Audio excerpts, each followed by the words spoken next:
L'homme ne vivra pas des pains seulement, mais des paroles qui sont dans ta bouche. Donc, je te remercie. Fais-nous sanctifier au moment oignon sur le compromis. Tout est sanctifié par la parole et par la prière. Que tu le oignon sort. Amen. Nous allons faire la chose. On va dire comment la couronne est au Christ. Nous allons faire le commun. Akumisa manakati na biso pe tozima lobana nzambe tokotanga na kati ya mukanda ya Jacques. Nous allons lire nos Bibles, nous allons prendre le livre de Jacques chapitre 4 versets 7 à 8. Jacques chapitre 4 versets 7 à 8. Je lis la parole de Dieu. Soumettez-vous donc à Dieu, résistez au diable et il fera loin de vous. Approchez-vous de Dieu et il s'approchera de vous. Nettoyez vos mains, pécheurs. Purifiez vos cœurs, hommes irrésolus. Seigneur, bénis ta parole. Et que je disparaisse et que tu prends les contrôles de toutes les choses. Pour la gloire de ton nom. Bénis le Seigneur. Le thème de notre message d'aujourd'hui, c'est l'obéissance totale à Dieu. Bien bien le Seigneur, l'obéissance est la clé de la réussite, la clé de la bénédiction, la clé de la guérison, la clé de la délivrance, la clé de percer, La clé de toutes les bonnes choses, c'est l'obéissance totale à la parole de Dieu.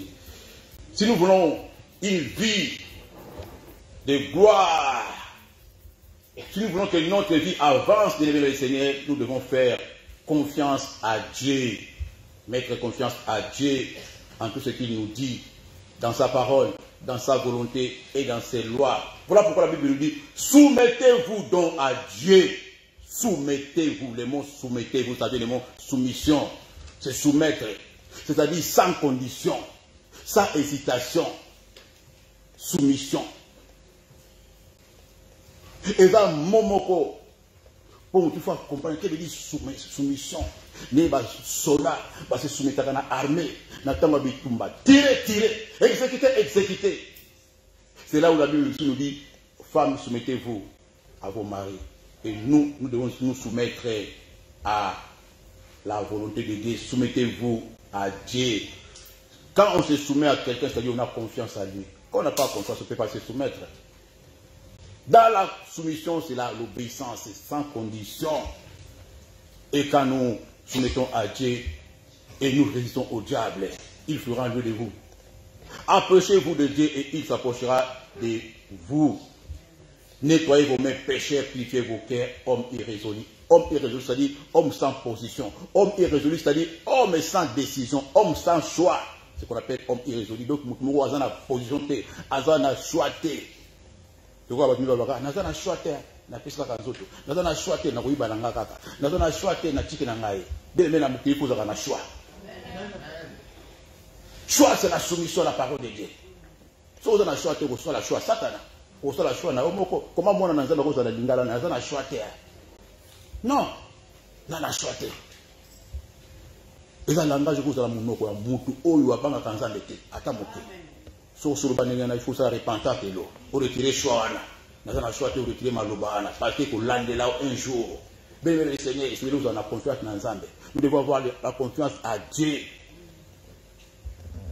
Mais quand tu peux dans la confiance, nous devons se soumettre à la Kati, à Malobana, nous avons utiliser Biso Makas. Et nous avons visiter Biso, à Kokumba Biso Musika,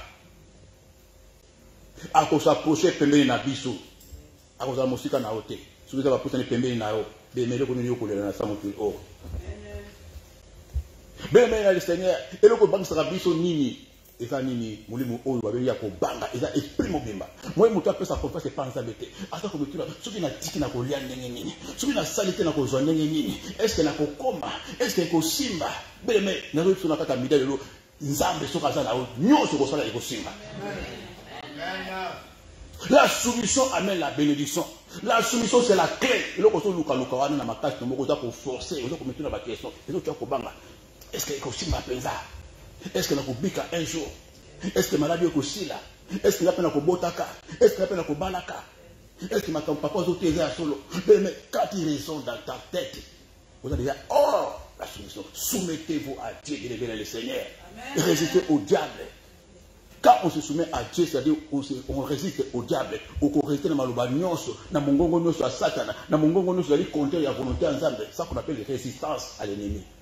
Olunif na oka onzamba atozoka passe awa atoloti ndoto na butu bakato kingo mais oti quoi que non ngana kokufa ça c'est appelle qu'on résister la diable parce que le diable a quoi dans forme nyonso physiquement et là vous avez casser bana na nzambe mais ko banga premier élément vous avez empêché mon toi se soumettre na volonté nzambe ko banga premier logo yango ndaki même na ba Adam na Ève ko banga bien quand la paix.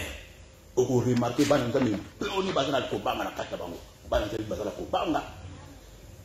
Kobanga, diwa, Kobanga divorce, Kobanga bandoti, Kobanga bandoto. Comment on peut bani Kobanga banga? Mon doto on peut bani Kobanga banga. Donc Kobanga panique ou on a bien le Seigneur. C'est la Bible qui dit si tu trembles, je te ferai trembler. Kobanga. Et là il est marre. On doit perdre le contrôle. Comment on mokolo, on voit même âge naïe, père de vieillir.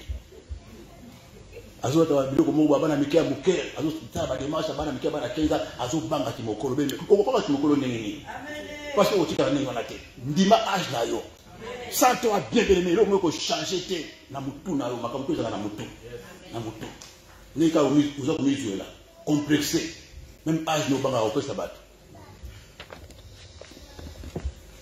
Bien peur de mourir, peur de divorcer, peur d'essayer, peur de recommencer. Arrêtez permis de conduire 2 fois, 3 fois, 4 fois avant que banga pour recommencer.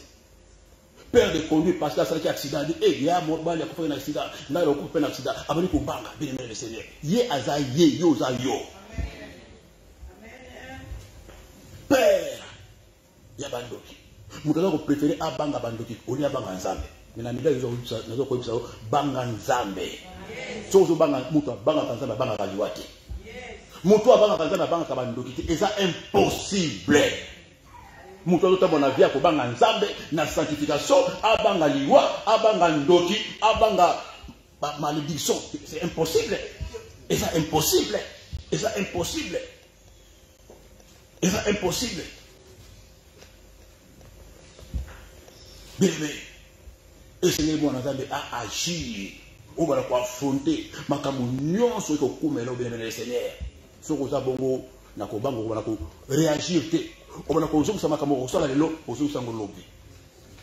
Ozo banga. Na ko meka le susute. On a ko repousser. Eza signe ko banga. Mutu amekaka te. Mutu akenya ko banda mani balete. Eza signe ko banga. Ako banga bina ko kokate. Eko simbate. Na ko kenete, ba ko kangangai. Na ko kenete na ko shwe. Na ko kenete na ko zoate. Bien aimé. On a tout le temps makambo ya lelo lobby mutu na ko kende parce que ko banga wana to pesa pe mutu retard na vie parce que to banga aza irresponsable. Banni la peur, le problème de banni la peur, banni l'inquiétude car tu n'as rien à perdre. On n'en a rien à craindre. Dieu est avec toi. Quand Dieu est avec toi, bien aimé, banni l'inquiétude, banni la crainte. Ko banga banga, eza moko bakini bakufi na coronavirus ni kola ko banga. Bakufi malade woni bomi batini kaka doka weka. Abi hey. Azaki déjà kata nano sala réanimation, azomoni batu kufa ibeli déjà yita bani ko banga. Ko banga. Batu bakufa ko banga ko bidon kiliwa na mizana 40 km mais mutasa kufi déjà. Ya peur, batu tout. Et ça, moko na élément au-delà de la scène de la capona pour jouer la balle dans les avance. Et ça, sentiment moko involontaire. Comment est-ce que yaka na mo? Mutu nyon surtout parce que ça humain, et ça naturel. Et ça sentiment moko involontaire. Et ça eloko et ça na kati ya nzoto mutu ko banga et ça li naturel et ça involontaire. Olinga te ko banga e ko ya. Ata oboya ngo ça ni e ko ya. Ato kima ngo ça ni e ko ya. Mais yo se ko ça ni résister ngo kotika te et dominer yo. Pour Otikate et dominer, il faut croire en Dieu. Il faut avoir confiance à Dieu. C'est la façon que Otika Kobanga est dominé. Si on a confiance dans Dieu, Kobanga est dominé. Si Kobanga est dominé, il s'installe. Si on s'installe, il se place. Si on se place, il s'allie Moussala. Et c'est manifesté, c'est quoi matériellement. Et ça exprime au bimba. Et on se manifeste. Si on peut faire une place, c'est fandi. Si on gère un côté, et qu'on va là. Mais on a la capacité à quand tu as la foi, quand tu as confiance en Dieu. Tout le monde, dans la Bible, il y a un roi David. David, il a dit que l'homme selon mon cœur. Pourquoi? Parce qu'il a dit moi, il a une capacité à dominer le banga. Avec résister, avec même la carte à Zamba, tant que beaucoup la Bible, à Moni Bankosi, à Moni Ours, David a dit Yemoko, a dit na Mundukite, a dit na Kalashke, mais affronta ba lion. Affronter par ours, yemoko ake ameki, yoko ko tellement liboso nani, obi lion, so teli lion la tala indambe, atala combien de kilos lion. Surtout azo ko lia ba bifuteka ba taba mikolonios. Azana la graisse, azana poids soka sindoka bokaka, mais moi na mobali wana atali ngamba yo, nazo kele même ours abunda ka lokola mutu so atala ka bo, so zo bunda tellement ka bo lokola gorille, beta ka bo. Mais il y a zo kele face à face. Pare ma pena lion, yo so ba ko bunda tellement ka bo lokola mutu. Akomi mulai a. Mais David, avant de Kende, avec la Mecca. Pourquoi avant de Kende? Parce qu'avec un ensemble, quand on a Dieu dans l'intérieur, quand on a Dieu, on a un ensemble. Il dit mon ensemble là, il dit ensemble ensemble là. Il dit ensemble onu a l'obélaé, aza na confiance avec nga na banga kanzambe na tambola kana nzambe nzambe aza na bon moyo azaki na kati ya bassesse na esika o ya passe ya minyoko abi malgré na kati ya passe na kati ya koboko la bantaba tout konso batika nga mais aza na nzambe kati na ngai. Il a essayé, il croyait en Dieu, il avait confiance en Dieu. C'est pourquoi Dieu lui a mené loin.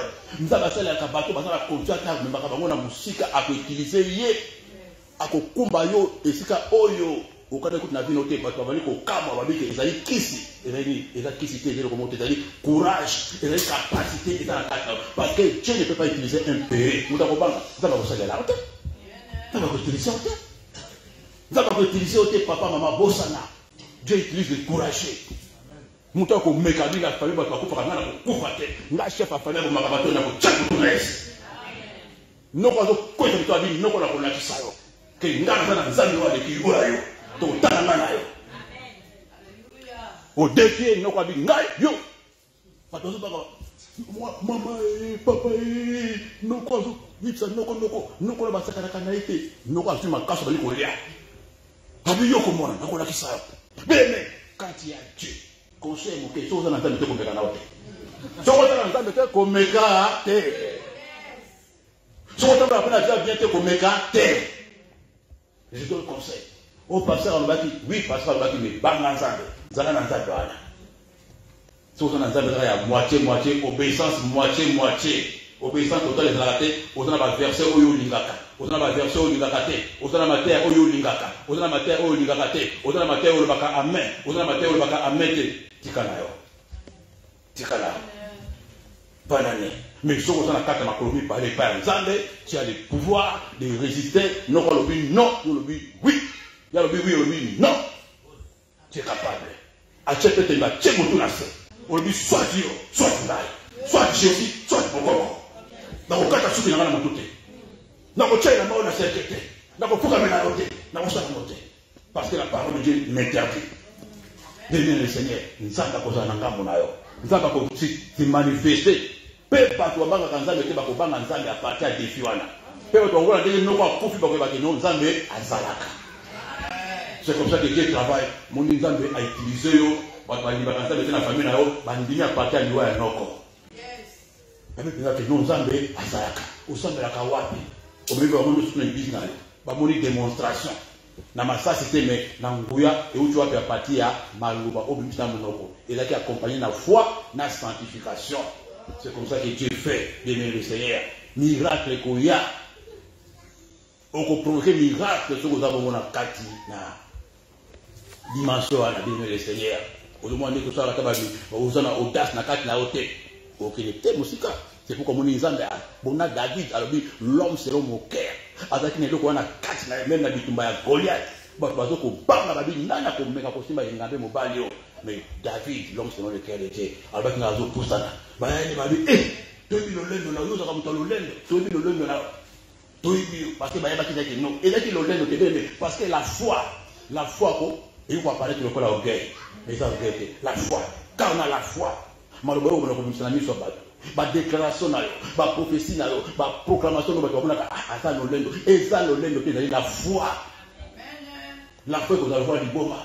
Mutu o azala miso ko comprendre te. Mais yo moko mutu zo bisa balobana ozo comprendre ce que tu dis, ce que tu proclames. Parce que vous assis que Nzambe azali parce que ba tout nyonso ba éviter nguya ya Nzambe ba ko mona kaka ndingo na kaka lokolo za ko sala maseki.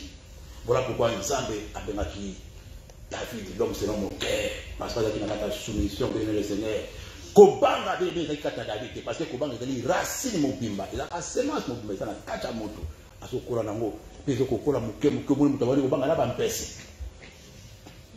Na bampese na Kobanga na vaccin pamba o bazo banga, muto banga vaccin zo la fortune na zo vaccin lobi, azo banga yemoko dans les vides. Ozo banga vaccin bongo opération Kobanga ni vaccin au bon sur le bas pour le poumon. Quand on a dit les mains, sur le kende, à table au fond du poumon, kende. Dans la côte de la maman, monsieur Soubat, tout ça n'a pas de soubat, n'a pas réponse médicale, pas grave, mais maman kende. Et dans la cave sous le lobby, kende pas mon ganga, kende mon ganga. Priez, tu peux y en noter. Tu bon de lui, kende pas mon ganga. Dans la cas est belé. presque tous les temps, nous avons témoignage, presque chaque semaine. Il y a pas malade. Moi, je suis bien à l'hôpital, papa n'a pas souba, n'a pas maquillé, n'a pas coupé ma mère. Tout bon, n'a pas tout bon. Papa n'a qu'un hôpital, n'a pas quel hôpital. Tout bon, quel hôpital, non, je vais être malade. Moi, je suis bon, d'aller pénaliser ce soir. T'en as maquillé pendant 12 ans. Après, il a tout bon, Baba, quel hôpital. À quel hôpital, parce qu'on a moni maquillé, ça et kangami. Maquillé, péché, le ballon. Parce que ça a été travaillé par la prière. Bah, petit c'est qui est. Na munga mako ba bonde pour la tienne là. Kaka bandoki 8 togo e bandoki bazali mais quand on a payé malade mona na baté et ko mona. Malade so ba peso qui c'est ko sali et ko sir. Voilà comment ça fonctionne. Ba bonde pour la tienne là, kende pe na hôpital. Ça marche comme ça. Bébé le Seigneur kopanga eza eloko moko mabe eza bongo racine mobimba eza ko détruire bana na Nzambe baza ko faire des contrôles makambo belé. C'est pourquoi il faut le voir eloko wana soumettez-vous à Dieu béné eza eloko mabe makasi komona sikoyo soumission eza eloko ko la ça raisonnement ko raisonner tel que non Nzambe azana simananga parce que la soumission appelle la bénédiction. Béni le Seigneur. Il faut que qu'on a la colonomie balé pas en Nzambe. Le colombo on a gauche, on a droite, on a raisonner. Parce que quand il n'y a pas la compromission, quand il n'y a pas les doutes, au moins c'est comme ça qu'on a compris l'orientation, la direction, au sein la nini, au qu'il est boni, au qu'il est à gauche, bien à droite. Parce que quand on ne se soumet pas à Dieu, on appelle ça la rébellion. Moutunion, surtout ça comme le Nzambe. On dit que nous avons la commandant, conducteur, nous avons kumba tout mon bimba. Bana o nyonso bato o nyonso nzaba kotinda kana kati na place na ngai bazana sous commandement na ngai oyo babaka obéissez à vos conducteurs. Vous savez la Bible dit obéissez à vos conducteurs. La Bible dit obéissez à vos conducteurs parce que si on a dit quota chaîne donc à chaque intercession mercredi na chaîne ya ma tembele pona bato ba melakatis ba melakatis c'était mélange obéissez. Bato baza ko béir bazo mona loboko ensemble mais bato mosika ba pena na bazo mona loboko ensemble obéissez à vos conducteurs ba or baza ko pesa parce que makamana ko lobaka aza ngaite o nzamba check na ngona ko pesa o monde to yi auto bondeli ba sinda tué wana tango na ko pesa ngo c'est le Saint-Esprit qui me dit que nous boko bondela pona bakabo parce que il y a une kaya mo na moto et je suis toujours l'orientation de Dieu. Ben ce que vous banga nzambe te vous a se soumettre te eza rébellion mon pimba, la désobéissance de le Seigneur. Au côté de la police sans embêter. Au voilà ko bondela. Ata oza mwasi kitoko. Ata oza na elongi kitoko. Ata oza na ba diplôme. Ata oza na université de le Seigneur. Aussi longtemps obéissance ya bonzambe za la kati na ote. Ata o parla kana langue. Au tu as ko réciter. Et dans un bac.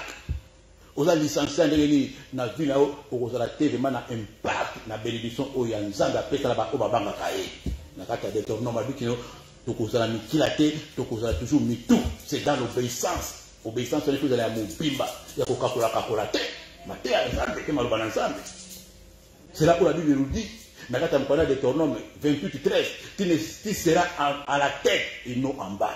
Tu seras à la tête, place tout même dans Moussala, dans Makamou, dans le commerce, Makamou, tout comme ça, on a toujours du colo. C'est-à-dire, on a le succès, on a la réussite. Lorsque tu obéiras au commandement que je te prescris et tu mettras en pratique. Obéissance. C'est-à-dire la soumission à l'aveugle. Boaka, ou boaki. Tika mobile na tika. Bima place na bima. C'est comme ça. Pendant Moscou. Soumission à la tête. Le Coran dit il faut na tosa, il faut na sala. Quelle la gauche et quelle la gauche. Parce que la parole de Dieu est oui et amen. Bien le Seigneur. C'est pour que vous n'ayez pas à cabo. Sur que c'est pélition, gloire à Dieu. Sur que c'est pélition, gloire à Dieu. Maintenant, on va changer le message. Parce que ça dit mission aux âmes à Pessangaï. Il y a libérer la vérité. Dans le côté de la bâtiment, il va maman m'a dit que na mboko na Batumbi bamoni témoignage na Grèce. Abi pasteur Florent. Ata makambo loba ke so na motema na bina kolanda kaka. Na kolanda. Na bi so ne ba soka ba ko apeko soko parce que la parole la vérité de l'Église soko mi kumi na kati. na mateya wana eza baexplike batemo eza na kati ya moto wana milimo oyo evanda elobi te oyo eza makambo na ngai tanto epesi opongi so epesi opongi te epesi obandi koyiri ngai obandi koyina ngai sikoyo eza yo te eza baexplike eza na kati ekosipote te ata ntango nateyaka na radio mama mosu abikaka so papa na bandika boso neka mongongo mamoko na longoli abana comprendre te après nako comprendre nakoma kolandela o 24 heures sur 24 heures avant quand tu parlais ce quand tu vois là on a longoli mbala moko voilà ezo simba bisika o masumu evande ezo simba bisika ba epi wana evanisami okosipote wana ngate même mutu nyonso mabe so we bakango mutu nyonso ya mabe ko azala misala mabe ko azala ba penser mabe akoko sipoter place na nazati. Je te dis la vérité na entourage na ngai na église place na nazati mutu nyonso ya mabe akoko sipoter te parce qu'il n'y a pas de rapport entre les ténèbres et la lumière. Moi na nzambe akoko sipoter a lui papa makamazo de la solo na kutami na kati na sa repentance. Oya malamu te akosipote te akokima moto na kati ya misala mabe na kati ya ekobo na kati ya makwi na kati ya makambo bosoto tout contrôle akosipote te omonaka avandi 2 ou 3 jours quoi akimi parce que eza biloko eza kati na ye ebi yo tokotika yo kozala rebelle jusqu'à la mort batesi mpe akabeli okati na yo yo kotosaka liloba nzambe te jusqu'à la mort yo makambo okoyoka yango kosepela nango te jusqu'à la mort mais pourtant biso nyonso kozali mpe na kati ya masumu ngani naza mkolaki mpe na kati ya masumu ndaki mpe mosantu te nabotama mosantu te nabotama pasteur te mais on a écouté la parole de Dieu on s'est soumis à la parole de Dieu mpe eloko moko na moko ebandi kokwe tant toza koyoka toza kolongola parce que eza mpe na posa nzambe apambola ngai na mpe na posa nakende mosuka na nzambe na mpe na posa nzambe autilize ngai na mpe na posa na mona gloire nazwa succès nani azalaka na posa succès na sa mokili te nani aza na posa mbongo na sa mokili te nani aza na posa te akende mpe likolo na sa mokili motu nyonso ata na posa akende mais eza na makambo oyo tokoka kosala ngo tokosala ngo te lokola biso bakambo tokotaka nango omoni kosimba siko baevre ya ténèbre makambo oyo ya satana misala mabe ya satana ya bandoki ya bamagicien baframason bavodu mais soki oza na soumission te kosala mission wana te okobanga nangi na camarade nanga moko baprofete abi pasteur Flora ministère oyo abino na abi te wana te ngai te na kosala ngo te eza barisque ozosimba badomaine privé ya satana ozokungola makambo ya satana lokola bakati ya bitumba kati wana ozobimisa makambo na bango na kati ya baveye ozofungola bamboke osali bakola baveye sur le cultisme mokili ya soloka deuxième monde ya sorcellerie nde basalaka ozofungola makambo na bango balandaka ngai ya so bakena lipi bamoni babeti kaka veye sur le monde occulte akokota na kati akolanda ngo ye moko moto asoloka il faut akota obligatoire il faut akota alandi ce qui se passe là bakoluka yo na butu bakolanda yo bakomeka yo wana koto bato asoloka ebongo bandoki bakolanda yo bakomeka yo bakosimba yo mais soza moto akobango omoni premier fois bataki yo ndeti abondeli mpo na mama moko bona abondeli mpo na mama na mama na bazali tiki 9 bakufa bango nyonso batikala 8 abengi nga na bondeli mpo na mama na kosi bape pondeli mpo na tia na ye na pondeli mpo na tia na programme maloba na butu na lelika boka même jour ya délivrance namona bachar de combat ezolanda ngai bachar histoire vrai nzambe likolo azoyoka ngai bachar akomba ezolanda ngai na bamoto bamontage wana basasi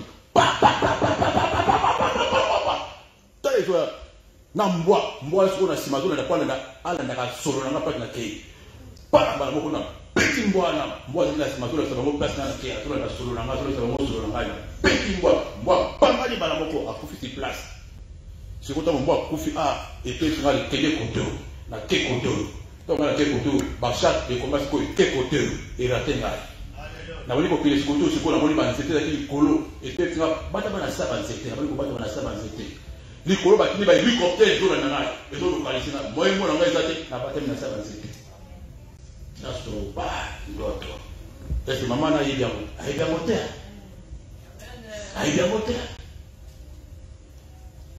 ayebi yango te makambo nyonso tomonaka mpe na kobeta yango na bikita lokola témoignage mpo mona bariske tokutanaka nango oza mobali te okende mbala moko be mais lokola eza mission On fait ça avec amour et on fait ça avec détermination, on fait ça avec soumission. Parce que dans Moussala, il faut ça la monnaie. Voilà. Dans la réunion, parce que Nzambe, Azana Sima, la vie que nous, et dans Moussala, et ça y yo. Béni le Seigneur. Dieu, a ko pambola yo, a ko bénir ou a ko visiter au sota ko tambola, bon on a ko banga, Nzambe, le Seigneur. Le premier verset, Josué 1:8, médite la parole de Dieu nuit et jour pour agir fidèlement selon tout ce qui est écrit, car c'est alors que tu auras du succès dans toutes tes entreprises. C'est alors que tu réussiras. Mais quand tu as misala, pour succès, pour réussir, na libala na yo, na misala na yo, na vie à poto ya tu na poto pour réussir. Est-ce que tu réussir? Tu peux commencer à prier, mais quand tu ne médites pas la parole de Dieu, quand tu ne mets pas la parole de Dieu en pratique, pourquoi on a une église coloniale, pourquoi? Mais ce que tu as la carte de Misala, c'est l'obéissance qui amène la gloire, qui amène le succès, qui amène l'élévation, la protection, la délivrance. L'obéissance à la parole de Dieu. Nous avons bien ensemble. Nous avons bien ensemble. Nous avons marché. Pourquoi ils ont marché? Est-ce que nous avons pas parté? Au sol la chaîne de prière, au sol mais ça ne marche pas, ça ne fonctionne pas, parce que dans les camboya, obéissance, bien-aimé le Seigneur. Quand tu n'obéis pas, quand tu ne te soumets pas dans la parole de Dieu, bien-aimé, au sol même 20 ans, même 30 ans, même 50 ans, la vérité est bonne à dire. Croyez-moi ou bien tu ne me crois pas. Je dis que c'est la vérité. Si vous obéissez dans la vérité, papa, maman, au sol à 20 ans, à ta babi, pasteur, nous sommes peine de soi, rien ne marchera. Parce que ce n'est pas le pasteur qui bénit, c'est Dieu qui valide la prière. Il y a un bâtir l'hôtel, il y a une offrande à Bana, Bana Misaki, c'est du mensonge. Il faut bang ensemble Yomoko. On a connaissance ensemble, on a liaison ensemble. C'est là où Dieu va intervenir. Ma prière bonne sur ça déjà. Ma prophétie bonne va passer déjà. Ma prophète bonne va passer déjà. Mais parce que bon basi ba choma boko na moto. Ba usu ba pakolo ba mo kuta na sali bombo. Mais rien ne marche parce qu'il n'y a pas l'obéissance. Et Seigneur au yeba, et Seigneur au comprendre, il faut une relation malade entre on a Nzambe. On a intimidé, au concordé, yo na Nzambe na zela malobanaï parce que Nzambe na kata malobanaï. Là où la parole de Dieu, là où se fera la volonté de Dieu. Dans ma salle la volonté n'est qu'à place malobanaï et zali. Après pour quitter place wana. Voilà pourquoi la Miguel est là. Nous avons dit que nous avons interpellé. Tambola na kata boyenge bene. Tambola na kata obéissance. Corriger vie na yo. Corriger vie chrétienne na yo, maman, papa. À part dans ça, ma belle, nous avons construit le sali. Est-ce que vous comptez? Parce que nous avons tout le monde. Ma bala, ma bongo, ma classe, tout ça va passer, papa, maman. Apprends-moi à compter les jours. Au côté de Nicolas Nayo. Vous savez, ça peut venir quand il veut. Nicolas Ouzouana a 30 ans, 20 ans, 50 ans, 19 ans, jeune fille. Quand Dieu te laisse, c'est parce que tu toques. Parce que ce banc en non. Mais quand on a dit, bon, ça vit là bien. Ce qui est le lobby, le lobby, aucun place à ma lame. Ce qui est le lobby, aucun place à ma lame. Ce qui est le lobby, aucun place à ma lame. Quand on a dit qu'on a colliaté, qu'on balaté, qu'on a moukandaté, qu'on a bongaté, mais surtout qu'on a beaucoup de balicolo. On a la priorité dans papa, maman, et le coco, boss, en athée, coco, ticata, mon colombo côté. Le monde a fait la distraction qui dit pas. Vinayo. Il travaille comme coloniaux sur correction. Ah, nous avons la madame qui n'a pas bongi. Comment va passer à tenir bangan zambe? Amen, Seigneur. Tout ça, le plus va dire qu'on a dit non. Mais, et Seigneur, au décider de prendre des décisions à bien à quatre nature, au monde de Nzambe, à se manifester. Aux 8 ans, on a nos hermoko. Au lieu de ce qu'on a fait comme Miko, ça n'a pas de na fadi, na nyokwa trop, na nukinzambe trop, na sakani mingi na vie na ngai. Si on fait un stop, na vie paye baka kuluba stop, utana no stop. Na kotonga stop, na mobulu stop, na distraction stop, na musique stop, na ba fête stop, na ba ambiance stop, na téléphone stop, na télévision na vie sur kuluba stop. Dans la vie quand tu ne sais pas prendre des bonnes décisions comme la nation piloté. Mutu nyonso baka kozoma décision malamu na sa mokilo. Amonaka ba ouverture. Il faut ba stop. Na sela ngo mingi pe. Na mini pe mingi. Na lingi pe mingi. Na satani pe mingi. Mais c'est qu'on a qu'à pe stop. On va na stop. Na kwe na yo na nzambe. O koti na yo na kati na yo nani. O bani ko luka nzambe. O tiana no vino na ordre. Et le qu'on a zo sala mingi o eza ko zo place ya nzambe. Et le qu'on eza ko zo place na prière mingi. Ezali bala, ezali mwasi, ezali camarade, ezali musala, ezali nini. Et le qu'on a o tiana no pembeni nani. Aujourd'hui, tant na yo, il y a la repentance. Aujourd'hui, tant on a adoration. Aujourd'hui, tant on a méditation en parole de Dieu. Aujourd'hui, tant on a la prière. Aujourd'hui, tant on a la chaîne de prière. Moutou nyonso na to sao et je te rassure, je te garantis, moi en nzambe nyonso. Wa ko salaka bongo. Jamais de la vie. Nzamba ko tika kai. Amen. Au mobile nous stop, nous nous cantons de face à face. Ma bolongo na la se ba téléphone o bona muto kaka ba camarade ba téléphone kolia di peno 30 sila kate akota na téléphone mabe akota na WhatsApp mabe akota na YouTube mabe abeka kisasa mabe bongo siko mukolo no kozala no charge na ngalo face à face na nzambe musala za mabete musala za bien bongo za mabete eza bien libala eza mabete eza bien bandeko baza mabete baza bongo nzambe bien mais parce que vie na kozala yo moko mokolo wana na cercle kozala yo moko na hôpital kozala yo moko face à face na nzambe kozala yo moko parce que makambo za ko subir eza yo moko Yesu azaki na kati ya Gethsemane ye moko atali na sima bi ata ina ditabo sunga te parce que ezaki bitumba na ye moko yo moko faut aller bosso à Gethsemane na yo faut bonda ko ça passer motema te yo moko fubula pona vino na yo moko parce que nzamba tala ka mutu moni David azaki ye moko liboso ya Goliath ye moko pata ba os après ça masai nzamba ko intervenir koloka nzambe bien le Seigneur c'est na moment là ozuna no temps na o kangi makambo o kangi na téléphone o komona ba telo camarade à distraction ba telo makambo distraction musala kaka na musala muto donc on se fait ka pona musala mais non.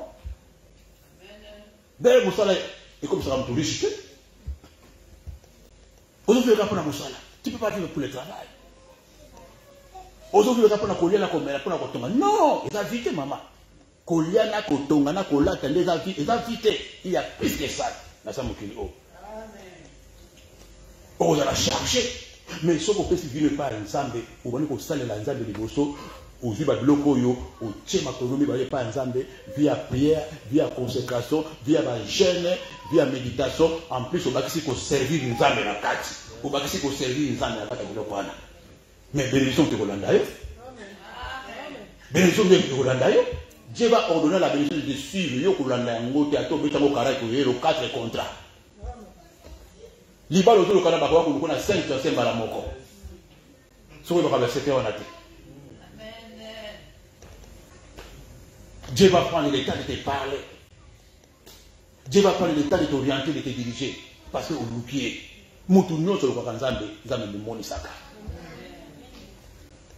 Sur le Kakanzambe, tu remontes en Zambé. Cherchez-moi, vous me trouverez. Cherchez Dieu pendant qu'il se trouve encore. Parce que c'est un Hermo Konzambe à la ressuscité. L'anama bala. Okomo Lukaye. Okomo Lukaye. À cause de la ressuscité, vous n'avez pas n'importe comment, n'importe quand. Parce que mon Dieu a zolo bela. Au moment et dans un moment, Dieu ne parle plus. Il ne te parlera pas. J'ai envoyé mon serviteur. Alors, il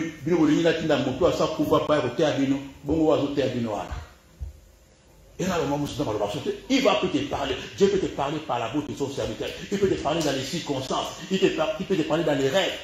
Quand on est famille aussi, la vie la famille.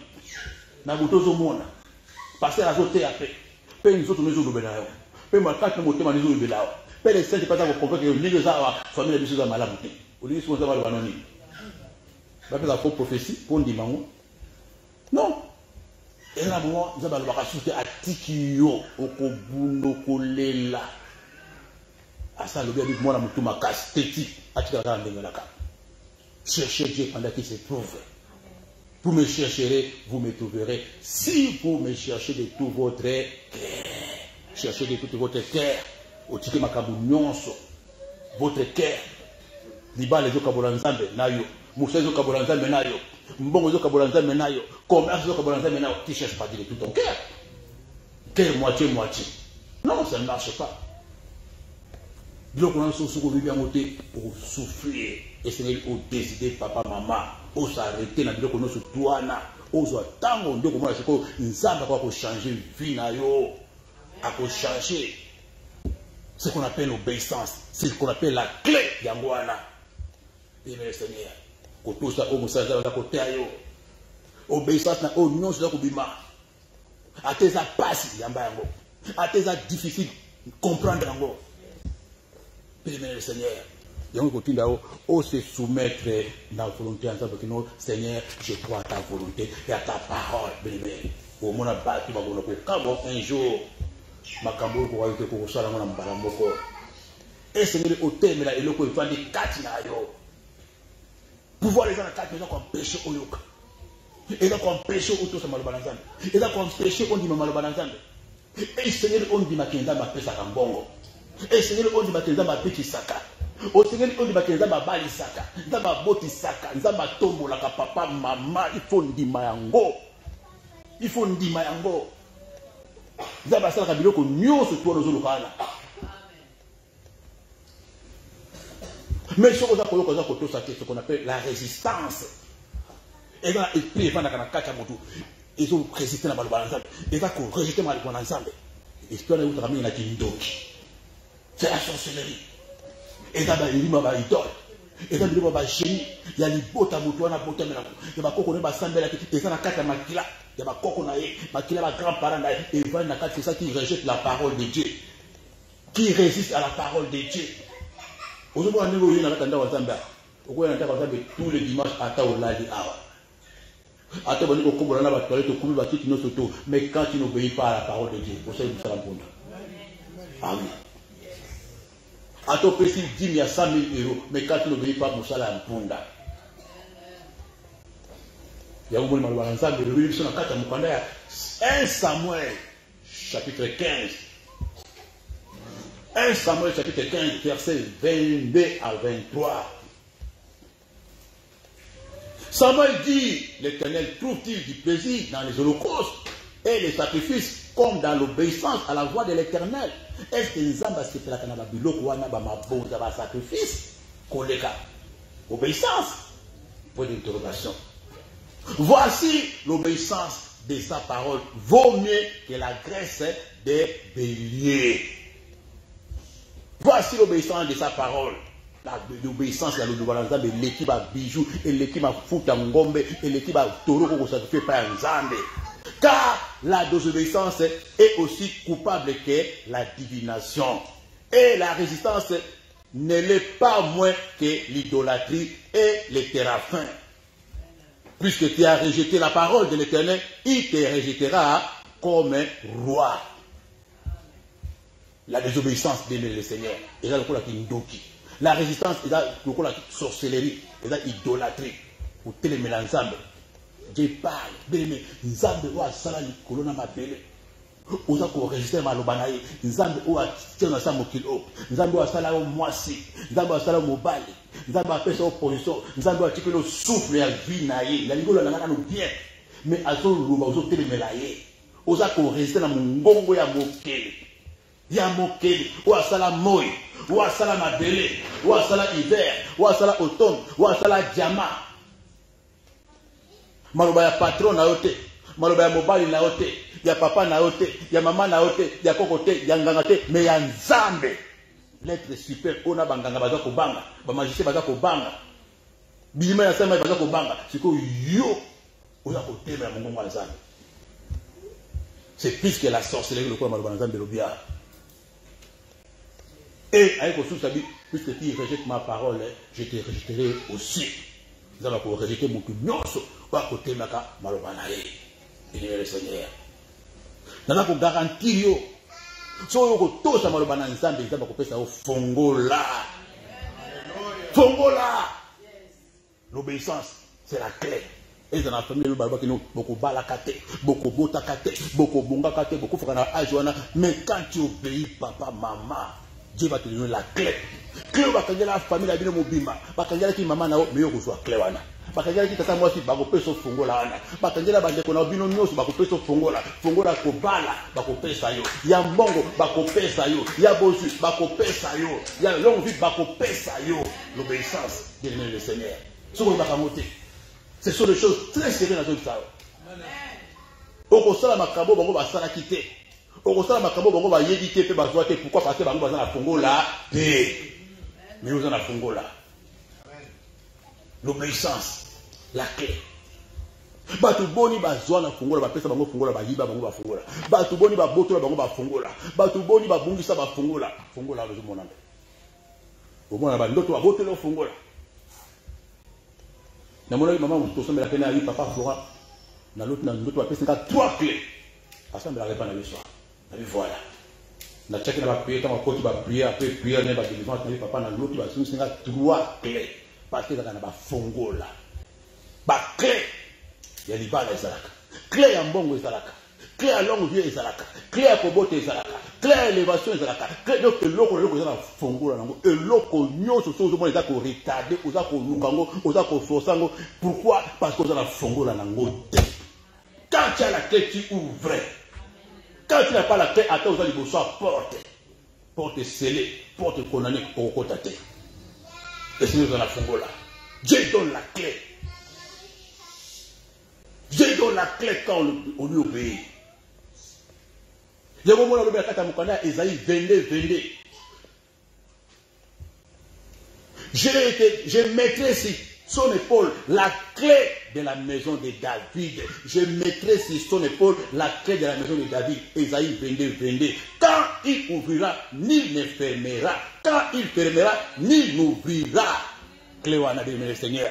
So fongolango, ezala kokwa mwasi ya mobali, ezala grand chef de la famille, poto bakanga, ezala babilima ya sama ba et puis encore dia. De les soki nzaba sa peso fongola, soko fongoli muta kokanga zate. Yoko fongola porte wana batu bako bima. Yoko fongola porte wana yoko kota, yoko posséder, yoko récupérer, yoko arracher et loko nyonso. Yo balo kota la ba jeune ya 40 jours ba 20 jours au bâtir ba hôtel, au sali ba séminaire à nenge aussi si ba l'église ba prophétiser parce qu'il n'y a pas la clé. Quand tu as la clé, on a même besoin de jeûner prière. On a besoin d'acheter le bon côté. On a besoin de prophétiser. Quand tu as la clé de le Seigneur, tu vas ouvrir les portes. Ma porte, ma blenda, ma porte, ma cella. On va se battre comment na libota. Oh, moutou moko ta ko simba $1 million. Moutou moko ta ko vendre libala pendant 10 ans. Moutou moko ta ko bimisa moutou na famille. Bango tout ba bola na ba bola. Ministre na ko bima ate. Cadre na ko bima ate. Bakanga porte à Bombembo, bakanga porte à Mabala Konda Futuka, bakanga porte à gloire, bakanga porte à ministère, babina libota au pasteur à côté matin. Mais je prophétise, si tu as la clé, demande le Seigneur, on confond la porte, on confond la porte à ministère. N'a pas au niveau de ma pasteur à Kobima. Pas pour à Kobima. Si tu as la clé, on confond la porte, Mabala Kate, Mabala Malabozalate, Mabala Kakabate, Mabala Zédé, mais il faut péter Mabala, il y a longue durée dans les bottes de la bino. Mabala a célébré pour la tête. Libala a souvenu de la mobile de Mabala jusqu'à la mort. Parce que Mabala les alaka. Il y a CDD, il y a 10 ans, il y a 20 ans. Attends, vous avez 10 ans, après 4 ans. Mais à la fin, quand il y a la clé, personne ne peut fermer Libala jusqu'à la mort. Vous pouvez mettre sur la première mobile là. Vous pouvez mettre sur la première machine là. Mais quand il n'y a pas la clé, attends, on a qui voit. Bah, vous pouvez Libala. Attends, vous avez 10, vous pouvez Libala. Quand on n'a pas la clé, attends, vous avez 100 millions, attends, matiti, koloko kitanase. On va dans la voiture, aussi qui n'a pas de vélo. On va dans la pango, aussi qui est locataire. Bah, qu'est-ce qu'on va botoler quand il n'y a pas la clé? Mais quand il y a la clé, quand tu ouvres, personne ne peut fermer. Ce qui est la personne mongo mutu moko ta ko capable de faire une entreprise na yo, a ko capable de faire un commerce na yo, mutu moko te de le Seigneur parce que ça n'a pas été donné par les hommes mais par Dieu. Tout ce que Dieu donne, personne, aucun homme ne peut bloquer ce que Dieu a débloqué. C'est ce qu'on va voter. Comment on a banga banga ti de le Seigneur. Et nous connaissons ça ba mutu te. Ata basangani basali complot famille bavandi kota belle famille kota ya papa na maman bavandi basangani basali ba complot basali ba magistrat ba quand Dieu t'a donné muto ko boto la télé ko nzamba pesi muto ko boto la télé le Seigneur libana nzamba pesi musala nzamba pesi ministère nzamba pesi j'ai prophétisé le kola awa mutu te mutu moko te au moins on est déjà moi je n'ai pas peur c'est pour moi dans ko banga te. Tous les gens qui se moquent, tous les gens qui attaquent, tous les gens qui incitent, tous les gens qui menacent, qui font des complots. Pour rien. Ils passent leur temps pour rien. Parce que ce n'est pas la mission de l'homme. C'est Dieu qui a donné. C'est Dieu qui a donné. C'est Dieu qui a donné la clé. C'est Dieu qui m'a donné la clé. C'est Dieu qui a donné la clé de ces ministères. Moutou mon côté. Où a beauté dans 9 mois à Salimou. Il y a moi aussi, à vous capable, il y a qu'on ça, il y a qu'on bloquer, il y a qu'on fermer. Parce que ce n'est pas une mission qui a été donnée par les hommes, ni par mon père, ni par ma mère, mais c'est Dieu qui donne les Seigneur. Et qu'on a combattu, qu'on secouer, qu'on tchaboyer, qu'on tinda mon père, qu'on salaboyer, et qu'on y a bien sûr, parce que c'est l'eau. Mais qu'on croit à terre. Mon donné qu'on peut faire. Comment on a caillé la dique? Comment on a caillé la dique? Parce que tout n'est pas ensemble. Tout ce que Dieu a donné, bien le Seigneur, Dieu confirme par des signes et par des prodiges. Ou à la mission comme on a commandé. Ou à la veille à comme on a été. Personne ne sait pas plus au fond là. Bah côté les mains. Bah famille bah côté les mains. Bon bah côté les mains. Le cas sur le coup la mission go. Bah t'es go bon ça se battre banane. Famille hein. Premier ennemi dans la famille là. Oui, parce que la complice, numéro 1. Parce que les bandits, mais famille, on va dire, oh, wapi, parce que la famille, là, bébé. Il a bébé. Bébé, si on a détruit, il faut attaquer. Quand tu as un opinion, moi, je vais payer ça. Je vais payer ça dans une famille. Famille, parce que là, tu vas en citer. Yo, yo, wana, Jésus Christ, Messia. Parce que là, tu es bon, yo, yo, wana, comment Jésus Messia. Parce que tu as ils vont t'attaquer. Mais quand tu es avec Dieu dans l'obéissance, quel que soit le Seigneur, voilà pourquoi le Seigneur dit, mais on a fongo la wana, il a secret à mon nene, par la grâce de Dieu, il a appelé ça au fongo la wana, après au secret wana, au fongo la bisika, au fongo la bisika, il va forcer pour ma joie, mais on forcer téléné, on forcer le comment côté.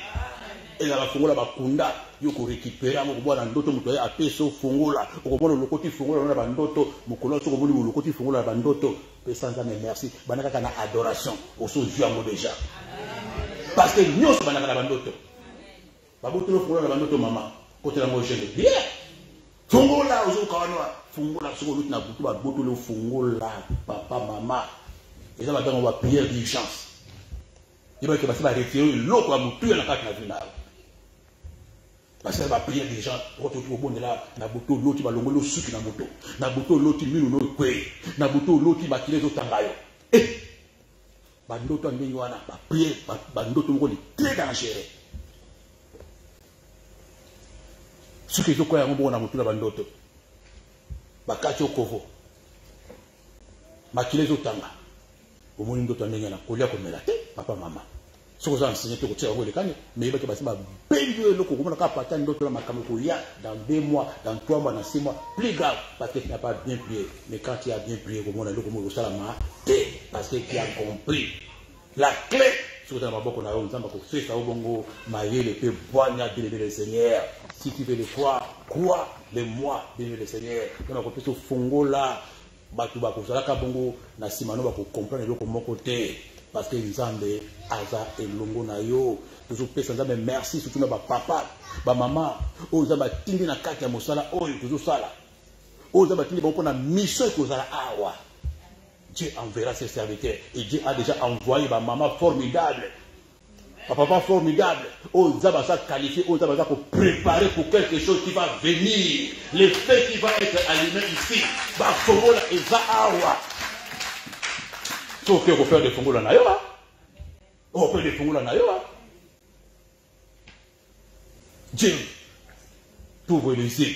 Dans ma fongolo, misu, bien le Seigneur, ou yeba, et que Nzambe, à cause de la biso, Le roi Malbané, c'est le combat. Avec Dieu, nous ferons les exploits et nous écraserons nos ennemis. Car on a la clé, bien le Seigneur. Zambe azwa lokumu, afambo la place aux alliés, au côté les mains, au côté sans Zambe, bongo lokumu, na kobo qui se connaît au Christo, aux autres éléments, en acclamant l'éternel et Dieu, aux autres éléments, en applaudissant les rois, aux autres merci, aux autres les places aux alliés, aux autres Zambe zwa lokumu, Zambe pambo la manayo la kata mukolelo, parce que nous le bénissons, na peso merci Zambe Bosoui, na peso merci Zambe Bokambi, na peso merci Elonga, na peso merci Mokona de Katara. Pendant qu'on peut s'en merci parce que vous allez. Nous te voulons ensemble, le banque de la peso merci. Na peso merci parce que vous faites la Fongola. Na peso merci. Tombola ensemble, le banque de la Zuiko en pas. Nadio en pas. Peso ensemble merci, bébé Seigneur. Le banque de la Zuiko en pas. La Zuiko en partage dans Kata Mokula Lelo. Ozali Nzambe, Umisama na yo, Ozali Nzambe, Sandolama na yo, Ozali Nzambe, Pambolama na yo.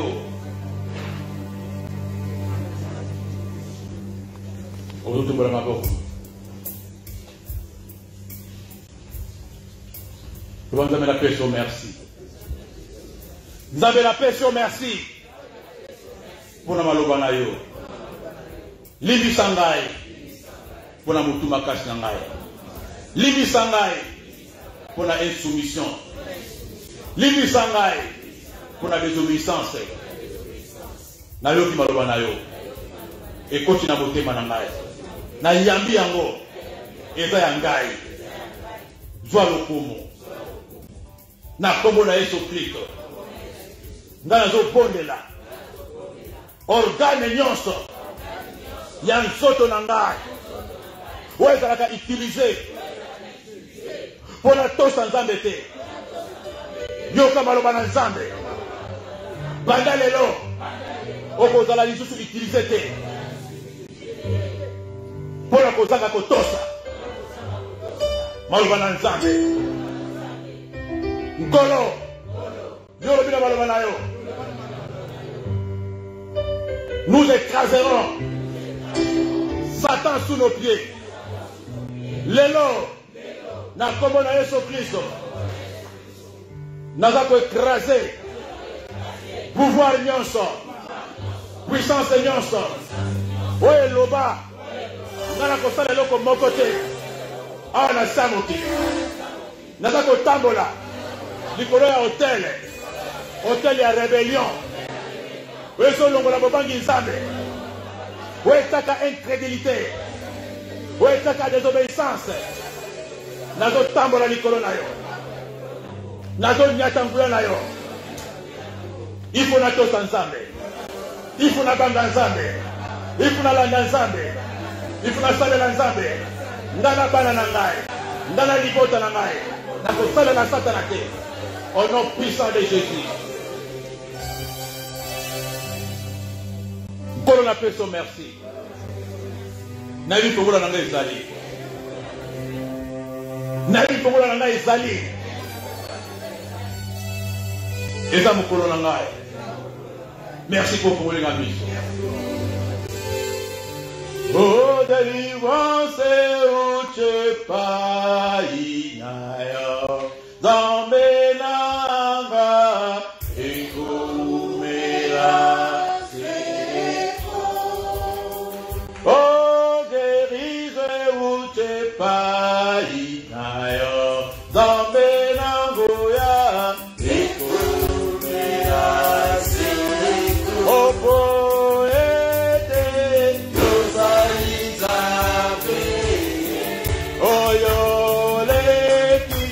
Corona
Fongola na mapeka bana nayo. Oba kokaka mutako fongola ka kozala kate. Oba kofongola ka mutako kokaka kozala kate nkolo. Nzambe ya Ezayi vende. Tikete fongola oba yiba. Fongola oba kunda. Fongola oye kweya. Fongola oba boto na maboko mwana nayo. oyo nyonso ozala bakangaki na bakoko, oyo nyonso oza koampeshe akota, oyo oza koampeshe aleka, fongola oyo bakangaka na porte esele, na porte ekondane nyonso ya mabota bana na yo. Yo baki kota fongola, fongola na mapeka bana na yo mkono, bana kota fongola, bana kota fongola, nzaba bana kota fongola, nzaba ta fongola wana, na fongola wana, yo fongola lipala, na fongola wana, yo fongola bambongo, na fongola wana, yo fongola mabota, na fongola wana, yo fongola ba militaire, na fongola wana, yo fongola nyonso bazela, nyonso bakondana, banda bakoko, banda ba grand-parent, ba arrière-grand-parent, à cause de la parole de Dieu, proclamée et validée, dans Isaïe, venez, si c'était fongola wana, et soit mana maboko na olelo, et soit mana maboko na olelo, aussi ma fongola wana, o muta koboto la litutute, aussi ma fongola wana, we zali sekele, we ko preso makota ko sala, makota ko kota, la ko forcer les litutute o nyonso pour ça qui. Pour la personne merci. Pour la wana witoko. Voulez-moi résistance et tigabana na yo. Soumission dans la partage abana na yo. Soumission comme ma déblocage. Soumission comme ma bénédiction. Soumission comme kota bango na bokonzi ba likolo. Soumission comme pesa bango avantage na tamu ni satana. Soumission oyo ko kwesa bango na bango na tama ko na bango. Eza na bango partage na bango. Mitema libanga elongwa. Résolument elongwa. Incrédulité elongwa. Résistance elongwa nzambe. Pateonde. Obota mitema ya mapanga elongwa. Mitema musuni ezwa esika. Bana lelo bana bakuta mana maloba na yo basalela yango batangola misala bapatela mabongo na sa maloba na yo basako ezali mwinda pe kokuba bango na bisika yozali. Donc merci bongo pe tosele pour lelo na kombo kitoko lesu Christ atolobi. Merci Seigneur Jésus-Christ. Amen.